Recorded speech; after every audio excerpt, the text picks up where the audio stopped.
नमस्कार विद्यार्थियों, हिंदी की ऑनलाइन कक्षा में मैं प्रवक्ता बिंदु। बच्चों, आज हम दोहा और चौपाई छंद के बारे में जानकारी प्राप्त करेंगे। दोहा और चौपाई छंद क्या है, इससे पहले हम छंद के बारे में जानते हैं कि छंद क्या है। बच्चों, छंद शब्द जो है छंदस शब्द से बना है। छंदस शब्द जो है संस्कृत भाषा का है और ये छद धातु से बनता है। छद का मतलब होता है अपनी गति में चलना, यानी ऐसे शब्द या वो वर्ण आदि जो कि अपनी गति से चलते हैं या अपने अनुसार ही गति करते हैं, उन्हें हम क्या कहते हैं? छंद कहते हैं। छंद का ये शाब्दिक अर्थ था, परंतु वास्तव में हमारा जो साहित्य है यानी साहित्यिक वाङ्मय जो है, इसके अंदर जितना भी काव्य उपलब्ध है तो उस काव्य के अंदर एक विशेष प्रकार की लय, ताल जिसको कह सकते हैं, विराम, यति, गति, संख्याओं आदि के आधार पर जो काव्य रचना की जाती है वो छंदबद्ध काव्य रचना होती है। आजकल के साहित्य में हम जो कविताएं देखते हैं वो अधिकांश कविताएं मुक्तक छंद में है, यानी उनमें मात्राओं की गिनती नहीं होती, वर्णों और मात्राओं के आधार पर, या ये कहें कि उसकी जो लय है, गति, यति, तुकबंदी जो है, उन पर ध्यान ज़्यादा नहीं दिया जाता। तो ये रचनाएं जो हैं मुक्तक छंद की रचनाएं हैं। और पुराने समय की अगर हम बात करें तो तुलसीदास, बिहारी, कबीर आदि का जो काव्य है वो क्या है? छंदबद्ध काव्य है। यानी उनके अंदर रहीमदास के काव्य की अगर बात करें, कविता उनके पद्य की जो बात करें तो वे छंदबद्ध है, यानी उनमें मात्राओं की, वर्णों की गिनती करके काव्य की रचना की गई है। तो ऐसा काव्य जो कि छंद शब्द, छंद का मतलब बंधना भी होता है, हिंदी भाषा में अर्थ होता है इसका बंधना, यानी एक विशेष नियम में, या ये कहें कि यति, गति, लय आदि के नियम में बंधी हुई जो रचना होती है वो छंदबद्ध रचना कहलाती है। तो ये ही छंदबद्ध रचनाएं हिंदी काव्य की, या ये कहें कि जो भी भाषाई काव्य है उसकी शोभा बढ़ाने के लिए छंदों के अंदर काव्य रचना की जाती थी। हमारे जो पाठ्यक्रम लगता है कक्षा 10 में, उसमें तुलसीदास और सूरदास के पद हम पढ़ते हैं, कवि देव के कविता और सवैये पढ़ते हैं। तो उनमें तुलसीदास का जो काव्य है, तुलसीदास द्वारा रचित रामचरितमानस से जो अंश हमारा लिया गया है, तो उसके अंदर दोहा और चौपाई छंद में काव्य रचना की गई है। और दोहा और चौपाई छंद जो है हमारे पाठ्यक्रम में सम्मिलित है। तो हम बात करते हैं दोहा क्या है और चौपाई क्या है। दोहा छंद की पहचान क्या है?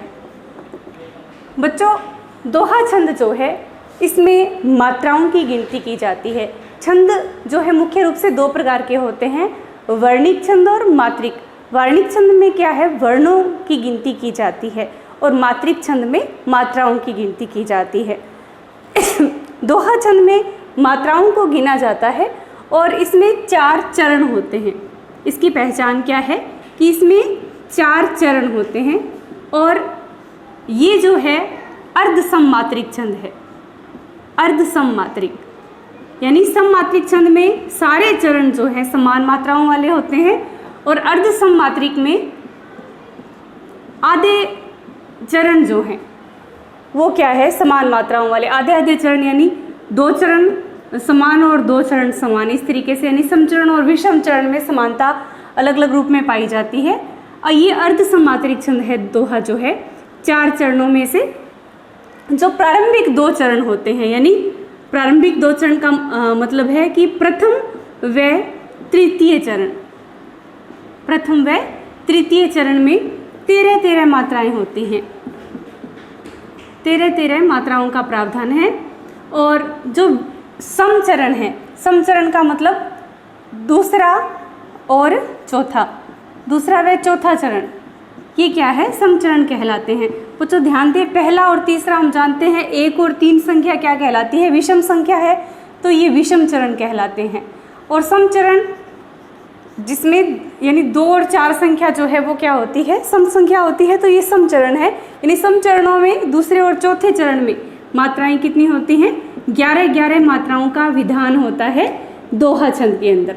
इस बात को आप ध्यान रखें कि 4 चरण होते हैं। 4 चरण में पहला और तीसरा यानी विषम चरण जो है उनमें 13-13 मात्राएं होती हैं, और सम चरण में यानी दूसरे और चौथे चरण में क्या है? 11 मात्राएं होती हैं। हम बात करें बिहारी, तुलसीदास, रहीम, कबीर, इनके जो काव्य हैं इनमें क्या है, अधिकांश रूप से इन्होंने दोहा छंद का प्रयोग किया है। और रहीम जी के दोहे तो बहुत से प्रचलित हैं जिनको हम सामान्य भाषा में बोला भी करते हैं। एक उदाहरण लेते हैं और इसको गिन कर देखते हैं मात्राओं की गिनती के आधार पर। हमने बात की थी कि ये अर्ध सम्मात्रिक छंद है, यानी इसमें मात्राओं की गिनती होती है। एक बात और है कि इसके अंत में गुरु व लघु का विधान होता है। गुरु का मतलब बड़ी मात्रा की गिनती और लघु का मतलब छोटी मात्रा की यहाँ गिनती या उपस्थिति हुआ करती है। उदाहरण देखते हैं, जैसे रहीमन धागा प्रेम का, रहीमन धागा प्रेम का। रहीमदास जी कहते हैं कि जो प्रेम रूपी धागा है उसको मत तोड़ो चटकाए। चटकाए भी लिखा होता है बच्चों, छिटकाए भी लिखा होता है, आप कुछ भी लिख सकते हैं, परंतु इसमें मात्रा की गिनती में कोई बदलाव नहीं आएगा। ये थोड़ा ध्यान देने की बात होती है कि मात्रा की गिनती जो है उससे बदलनी नहीं चाहिए। रहीमन धागा प्रेम का मत तोड़ो छिटकाए, टूटे से फिर ना जुड़े, टूटे से फिर ना जुड़े, जुड़े गांठ पड़ जाए। रहीमदास जी कहते हैं कि प्रेम रूपी धागे को मत तोड़ो चटकाए, यानी इसको छिटका करके तोड़ना नहीं चाहिए, टूटने से ये फिर जुड़ता नहीं है। और जिस प्रकार धागे को अगर तोड़ के दोबारा जोड़ा जाता है तो उसमें जैसे गांठ लगानी पड़ती है, वैसे ही प्रेम रूपी धागा अगर तोड़ दिया जाए, यानी प्रेम एक बार अगर खंडित हो जाए तो उसके बाद उसमें गांठ आ जाती है, मन में वैसा जुड़ाव नहीं रहता। तो इन पंक्तियों में देखते हैं कि दोहा छंद कैसे उपस्थित है। मात्राओं की गिनती करके हम देखते हैं कि 11 और 13 का विधान क्या इन मात्राओं में है, विषम चरणों में क्या 13 मात्रा है और सम में क्या 11 मात्रा है। अब देखते हैं मात्राओं की गिनती करनी है हम। लघु मात्रा का विधान ये है कि ह्रस्व स्वर जो है और उस पर लगी जो मात्रा है, ह्रस्व स्वर का मतलब ए, ई, उ और री, इनकी जो मात्राएं हैं अगर मौजूद हैं तो उसको लघु यानी एक के रूप में गिना जाता है। और अगर गुरु मात्रा है यानी बड़ी मात्रा है, आ, ई, उ, ए, ऐ, ओ, औ, ये मात्राएं हैं तो उनको गुरु वर्ण यानी इस निशान से, उनको दोक के ही निशान से इनको गिना जाता है।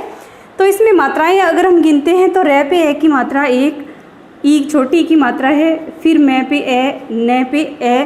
तो इस तरीके से स्वरों की हम जब गिनती करते हैं, यहाँ आ है इसलिए हमने गुरु वर्ण का चिन्ह जो है यहाँ अंकित किया है। ऐसे ही प्रेम ए की मात्रा है, मैं, और फिर आ।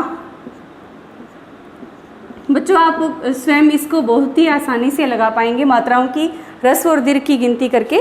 तो अब ये विषम चरण है, यानी पहला और तीसरा ये चरण जो है ये क्या है, विषम चरण है, और बाद में आने वाले दोनों क्या हैं, सम चरण हैं। तो इनको हम गिन करके देखते हैं कि क्या गिनती के अनुसार, मात्राओं की गिनती के अनुसार ये दोहा है। तो 1, 2, 3, 4, 5, 6, 7, 8, 9, 10, 11, 12 और 13। तो यहाँ 13 मात्राएं मौजूद हैं। हमने देखा कि 13 मात्राएं किस में होती हैं, प्रथम और तृतीय चरण में। अब इसका ये प्रथम चरण है, इसके बाद यति यानी विराम आ गया है, उसके बाद मत तोड़ो चटकाए ये इसका सम चरण है, यानी दूसरा, पहला, दूसरा, तीसरा और चौथा। तीसरा चरण देखते हैं, 2 और 2 4, 5, 6, 7, 8, 9, 10, 11, 12, 13। यहाँ भी 13 मात्राएं हैं, यानी पहली और तीसरी दोनों ही चरणों में, पहले और तीसरे चरण में 13 मात्राएं हैं। इसका मतलब क्या है, ये पहली शर्त को पूरा करता है। अब दूसरा इसका जो है नियम है, कहता है कि सम चरणों में 11 मात्राएं, तो 1, 2, 3, 4, 5, 6, 7, 8, 9, 10, 11। ऐसे ही 1, 2, 3, 4, 5, 6, 7, 8, 9, 10 और 11। तो 11 मात्राओं का विधान होने से यहाँ क्या है, सम चरणों में 11 मात्राएं हैं और विषम चरणों में क्या है, 13 मात्रा है। तो ये दोहे की शर्तों को पूरा करता है। ऐसे ही रहीमदास जी की और भी बहुत सारे दोहे हैं। बड़ा भया तो क्या भया, जैसे पेड़ खजूर, पंथी को छाया नहीं, फल लागहीं अति दूर। तो इस तरीके से हम मात्राओं की गिनती करके पहचान कर सकते हैं कि किस छंद का वहाँ प्रयोग हुआ है, क्या दोहा छंद है, चौपाई है, सोरठा है, रिगीति का है। ये छंदों के जो नियम हैं इनका हमें यहाँ ध्यान रखना पड़ता है। बच्चों बात करते हैं हम चौपाई छंद की। चौपाई छंद जो है तुलसीदास जी का अति प्रिय छंद है। उन्होंने अपने काव्य में चौपाई छंद का बहुत प्रयोग किया है। चौपाई की पहचान क्या होती है? जिस प्रकार दोहा एक अर्ध सममात्रिक छंद था, यह सममात्रिक छंद है। सममात्रिक का मतलब सभी चरणों में मात्राएं क्या होती हैं? समान होती हैं। इसके चारों चरणों में मात्राएं समान होती हैं। बच्चों ध्यान रखेंगे, सममात्रिक छंद है, 4 चरण होते हैं। जिस प्रकार दोहे में 4 चरण थे, उसी प्रकार इसमें भी क्या होंगे? 4 चरण होंगे। इसकी ये विशेषता है कि इसके प्रत्येक चरण में क्योंकि ये सममात्रिक है तो समान मात्राएं होंगी, इसलिए हर चरण में क्या होंगी? 16 मात्राओं का विधान होता है। यानी इसके चारों चरण में, प्रत्येक चरण में क्या होंगी? 16 मात्राएं होती हैं। इसका ध्यान रखें। एक बात और, इसमें जगण और तगण का निषेध होता है। जगण व तगण का निषेध है। जगण और तगण क्या है बच्चों? यमाता राजभान स लगा, एक सूत्र बनाया गया है। यमाता राज भान स, वास्तव में यहाँ तक ही ये 7-8 गण होते हैं। वर्णों की गिनती करने के लिए इन गणों को रखा जाता है। ये यगण मगण तगण रगण जगण भगण नगण सगण, इस तरीके से गण हैं। परंतु लास्ट में लगा शब्द लघु और गुरु को इंगित करते हैं, यानी वर्ण जो है लघु है या गुरु है, उसकी पहचान करने के लिए सूत्र बनाया गया है। अब यगण का मतलब य माता, यानी 3-3 वर्णों से गण निर्मित किया गया है, जैसे 1 2 3।